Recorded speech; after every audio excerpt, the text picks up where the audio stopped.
In 2016, engineers at the cryptocurrency exchange Bitfinex watched their own system do something seemingly impossible.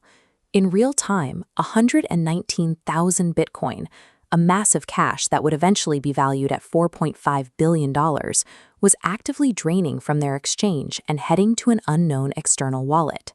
Stealing this money should have been a mathematical dead end. Bitfinex used a multi-signature security architecture.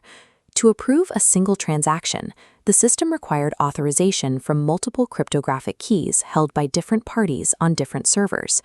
The hacker, Ilya Lichtenstein, didn't try to force his way through those outer locks. Instead, he found a vulnerability in the internal approval process. He positioned himself perfectly within the architecture, operating strictly from the inside as if he were a legitimate administrator. He authorized the transfers exactly the way a real employee would, methodically approving them one by one. Once the accounts were empty, he deleted the access credentials and wiped the internal logs clean. He left no footprints. He executed a pristine digital infiltration to pull off the largest crypto heist in history. But he immediately ran into a secondary, much larger problem. Stealing billions of dollars is entirely useless if you can't actually spend any of it.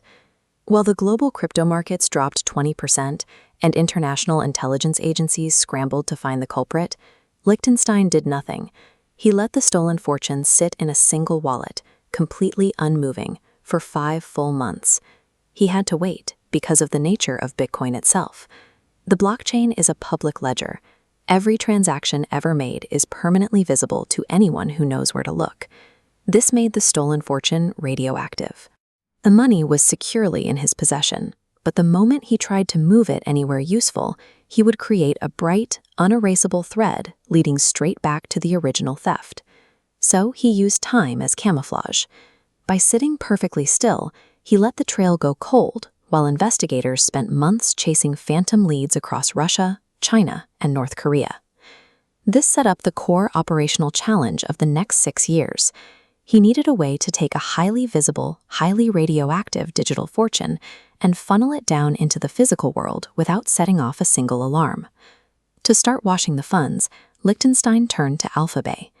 As this seizure notice shows, Alphabay was a massive darknet marketplace, heavily targeted by international law enforcement agencies because it facilitated the sale of illicit goods worldwide. He didn't use the platform to buy contraband. He used it as a mixer. He would deposit the stolen Bitcoin, make dummy purchases, and then withdraw equivalent amounts of clean cryptocurrency. What came out the other side had zero connection to the original heist. Next came the identity farms. Moving large volumes of money through legitimate exchanges requires verification. To bypass this, he and his wife, Heather Morgan, forged documents to build dozens of fake user accounts across multiple platforms.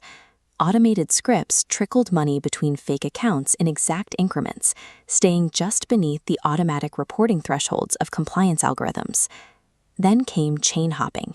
They repeatedly converted funds between cryptocurrencies, swapping Bitcoin to Ethereum to Monero and back, shattering the transaction history. Through this intricate digital labyrinth, they effectively erased the radioactive fingerprints from the original coins, yielding funds that looked mathematically clean. With the digital trail broken, they started pulling wealth into the physical world. They converted some of the crypto into actual gold coins and took them out into the United States, burying them in undisclosed patches of dirt.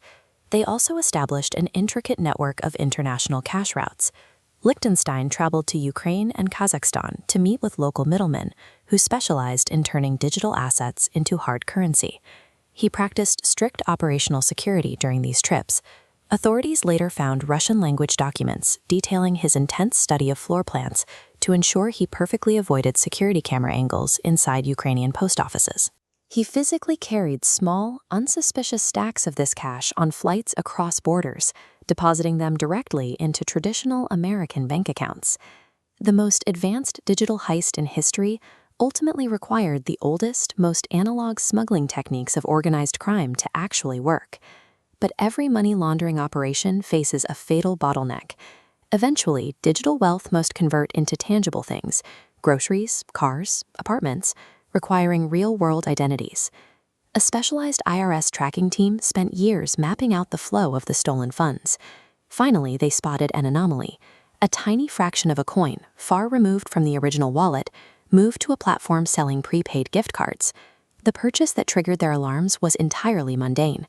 It was a $500 Walmart gift card, sent to a Russian-registered email address.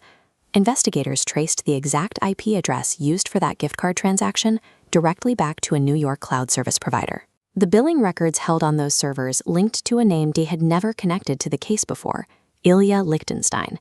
They checked the actual redemption records for the card. The $500 had been spent through the Walmart iPhone app on Heather Morgan's personal device, tied directly to her verified real name and her Manhattan home address.